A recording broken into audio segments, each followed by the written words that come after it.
সুপ্রিয় শিক্ষার্থীরা, আসসালামু আলাইকুম। নাজমুস ইংলিশ কেয়ারের পক্ষ থেকে সকলকে জানাচ্ছি শুভেচ্ছা। আজকে আমরা খুব গুরুত্বপূর্ণ এবং চমৎকার একটি বিষয় সম্পর্কে জেনে নেব। আজকে আমরা বেসিক্যালি টিএস অর্থাৎ ট্রান্সফরমেশন অফ সেন্টেন্সের অ্যাফার্মেটিভ থেকে নেগেটিভ করার একটি রুলস জেনে নেব। চলো কথা না বেরিয়ে শুরু করা যাক। আজকে আমাদের বিষয়টি হচ্ছে সেন্টেন্সে যদি বোথ ডট ডট অ্যান্ড থাকে তাহলে এর পরিবর্তে not only dot dot but also use করতে হবে। দেখো একটা সেন্টেন্স দেওয়া হয়েছে কীরকম, they give us both knowledge and pleasure. এই সেন্টেন্সে আমরা কী পেয়েছি, বোথ এবং অ্যান্ড। এখানে ডট ডট যে কোনো একটা ওয়ার্ড মাঝখানে আসতে পারে। যাই হোক, এটাকে আমরা এখন সমাধান করে ফেলবো। তো প্রথমে আমাদের সাবজেক্ট কী আছে, দে। ওকে, আমরা প্রথমে দে দিয়ে দেবো, দে। এখন আমাদের কাজ হচ্ছে প্রথমে এই বোথকে তুলে দেওয়ার জন্য আমাদেরকে নট অনলি ইউজ করতে হবে। প্রথমে আমরা কী দেবো, নট অনলি।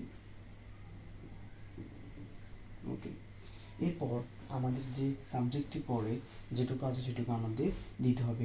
কতটুকু, বোথের আগ পর্যন্ত। কী হবে, গিভ। ওকে, গিভ আস। এখন নলেজ আছে, এটা আমরা কি আমরা নলেজ আছে, নলেজ এখানে বসিয়ে দেব। ওকে, এবার আমাদের দ্বিতীয় কাজ হচ্ছে অ্যান্ডকে তুলে দিয়ে বাট অলসো ইউজ করতে হবে। ওকে, আমরা এখন বাট অলসো ইউজ করি। ঠিক আছে, এখন আমাদের বাকি থাকলে কি পেয়ে যায়, এটাকে আমরা সাথে অ্যাড করে দেব।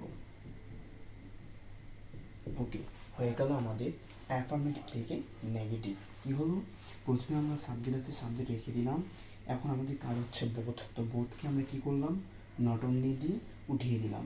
এরপর আমাদের যতটুকু আছে বোথের আগ পর্যন্ত সেটি কি রেখে দিলাম। এরপর আমাদের কাজটা হচ্ছে কি, অ্যান্ড। তো অ্যান্ডকে তুলে দিয়ে আমাদের কী দিতে হবে, বাট অলসো। ওকে, আমরা বাট অলসো দিলাম এবং পরবর্তী যতটুকু আছে ততটুকু দিয়ে ফুল স্টপের মাধ্যমে সেন্টেন্স শেষ করলাম। হয়ে গেল আমাদের অ্যাফার্মেটিভ থেকে নেগেটিভ। আশা করছি সকলে বুঝতে পেরেছো। সবাইকে অসংখ্য ধন্যবাদ।